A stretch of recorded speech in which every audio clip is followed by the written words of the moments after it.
Good morning friends. ஜெபிக்கலாம் வாங்க என்ற குடும்ப ஜெபத்துக்குள்ளாக நான் உங்களை வரவேற்கிறேன். நன்றி ஃப்ரெண்ட்ஸ். ஏப்ரஹாம் இந்த நாளுக்குரிய வாக்குத்தத்த வசனத்தை நாம் வாசிக்க கேட்போமாக. தானியேல் 6வது அதிகாரம் 10வது வசனம். தானியேலு வென்றால் அந்த பத்திரத்துக்கு கையெழுத்து வைக்கப்பட்டது என்று அறிந்த போதிலும் தன் வீட்டுக்குள்ளே போய் தன் மேல் அறையிலே எருசலேமுக்கு நேராக பல கண்ணிகள் திறந்திருக்க அங்கே தான் முன் செய்து வந்தபடியே தினமும் 3 வேளையும் தன் தேவனுக்கு முன்பாக முழங்கால்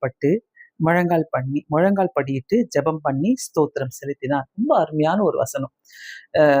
கையெழுத்து போடுறதுக்கு முன்பாக, பத்திரத்துல கையெழுத்து போடுறதுக்கு முன்பாக தானியேல் போயிட்டு 3 வேளை எப்போதும் செய்து வந்த மாதிரியே 3 வேளையும் அவருடைய அறையில போயிட்டு, அவருடைய ரூம்ல போயிட்டு அவர் 3 வேளையும் ஜெபித்து வந்து ஆண்டவருக்கு ஸ்தோத்திரம் செலுத்தினார். அதே அதிகாரத்துல நம்ம கடைசி வசனத்துல பார்க்கிறோம். 28வது வசனம், தானியேலின் காரியம் ஜெயமா இருந்தது. ஸோ நம்ம செய்ய வேண்டிய ஒரு காரியமே, நம்மளுக்கு பதறோம், கஷ்டப்படுறோம், பல காரியங்களை குறித்து நடக்குமா முடியுமா என்று நம்மளுக்கு தெரியாம இருக்கிறோம். ஆனா இந்த சூழ்நிலையில கண்டிப்பாக கஷ்டப்பட்டு ஒரு 3 வேளையும் நீங்க ஜெபம் பண்ணி பாருங்க. கர்த்தர் காரியங்களை மாத்தி போடுகிற தேவனா இருக்கிறார். பயந்து கொண்டிருக்கிற காரியங்களை கர்த்தர் மாத்தி போட வல்லவரா இருக்கிறார். இந்த வசனம் ஒருவேளை உங்களுக்கு ரொம்ப ஒரு உங்களால ஏற்றுக்கொள்ள முடியுதுனாக்கா ட்ரை பண்ணி பாருங்க வாழ்க்கையில. ஜெபம் பல காரியங்களை மாற்றும், பல காரியங்களை அற்புதங்களை செய்யும். கண்டிப்பாக நம்ம இந்த வசனத்தை வைத்து இந்த நாளில ஜெபிக்கலாம். பரலோக பிதாவே, உம்மை ஸ்தோத்திரிக்கிறேன் ஆண்டவரே, உம்மை துதிக்கிறோம் ஐயா. புதிய நாளுக்காக உமக்கு ஸ்தோத்திரம். தானியேலுடைய வார்த்தையை எங்களோடு கூட பேசினதுக்காக நன்றி ஆண்டவரே. தானியேலின் ஆண்டவரே வாழ்க்கையில 3 மணி நேரம் 3 வேளையும் ஆண்டவரே தன்னுடைய அறையில போய் ஜெபித்து ஆண்டவரே ஸ்தோத்திரம் செலுத்தினான். காரியங்கள் மாறுதலாய் அமைந்தது ஆண்டவரே. யாரெல்லாம் தங்களுடைய வாழ்க்கையில போராடி கொண்டிருக்கிறார்களோ, கஷ்டப்பட்டு கொண்டிருக்கிறார்களோ, இயேசு சுவாமி, உண்மையே நோக்கி பார்த்து ஜெபிக்கிறவங்களுக்கு காரியத்தை நீர் மாறுதலாய் மாற்றி போடுகிறவர் ஐயா. பதறி கொண்டிருக்கிறவங்களுக்காக, கஷ்டத்தோடு இருக்கிறவங்களுக்காக, வேதனையில் இருக்கிறவங்களுக்காக ஜெபம் ஒரு மருந்தாக மாறும் ஆண்டவரே. ஜெபம் ஆண்டவரே காரியங்களை மாறுதல் பண்ண செய்யும் இயேசு சுவாமி. இந்த நேரத்துல ஒவ்வொரு குடும்பத்தையும் உடைய கரங்களில கொடுக்கிறோம் ஆண்டவரே. வாலிப பிள்ளைகளை ஆண்டவரே இயேசு சுவாமி உடைய கரங்களில கொடுக்கிறோம். முதியோர்களை உடைய கரங்களில கொடுக்கிறோம். கர்த்தர் வழி நடத்துங்க.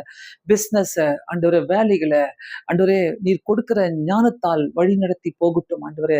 3 வேளையும் முழங்கால் படியிட்டு ஜெபிக்கும் போது இயேசு சுவாமி ஆண்டவரே கர்த்தர் காரியங்களை மாறுதலாய் மாற்றி போட வல்லவராயிருக்கிறீர் இயேசு சுவாமி, வல்லவராயிருக்கிறீர் அப்பா. ஆண்டவரே இந்த சீக்கிரட்டை அநேகர் ஆண்டவரே எங்களுடைய வாழ்க்கையில நாங்கள் பழகி கொள்ள எங்களுக்கு உதவி செய்ய விடமாய் ஜெபிக்கிறேன் ஆண்டவரே. யாரெல்லாம் எந்தெந்த துன்பத்திலும் வேதனையிலும் இருக்கிறார்களோ இந்த ஜபங்கள் போய் அவங்களுக்கு சேரட்டும் ஆண்டவரே. இந்த காரியத்தை அவங்களுடைய வாழ்க்கையில செய்யவும் ஆண்டவரே நீர் காரியத்தை மாற்றி போட வல்லவர் என்பதை அவங்களை அறிந்து கொள்ள உதவி செய்யுங்க. வழி நடத்துங்க. ஒவ்வொரு ஊழியக்காரர்களுக்கும் வழி நடத்துங்க ஏசப்பா. மிஷினரிகளை வழி நடத்துங்க இயேசு சுவாமி. ஆண்டவரே உமக்காக உண்மையாய் ஊழியம் செய்ய உதவி செய்ய வேண்டுமாய் ஜெபிக்கிறோம் ஆண்டவரே. முக்கியமாக கர்த்தாவே ஹாஸ்பிட்டல்ல இருக்கிற ஒவ்வொரு ஆண்டவரே வியாதியஸ்தர்களுக்காக நாங்கள் ஜெபிக்கிறோம். கர்த்தர் ரிப்போர்ட்டை மாத்தி போட வல்லவராய் இருக்கிறீர் ஐயா. சுகத்தை கட்டளை எடுக்க, பலத்தை கட்டளை எடுங்க சுவாமி. ஆண்டவரே உங்களுடைய சமூகம் எங்களுக்கு முன்பாக கடந்து செல்லட்டும் ஆண்டவரே. குடும்பத்தில் உள்ள ஆண்டவரே போராட்டங்கள், பிரிந்திருக்கிற குடும்பங்கள் ஒன்றாக சேர கர்த்தர் உதவி செய்ய வேண்டுமா ஜெபிக்கிறேன் ஐயா.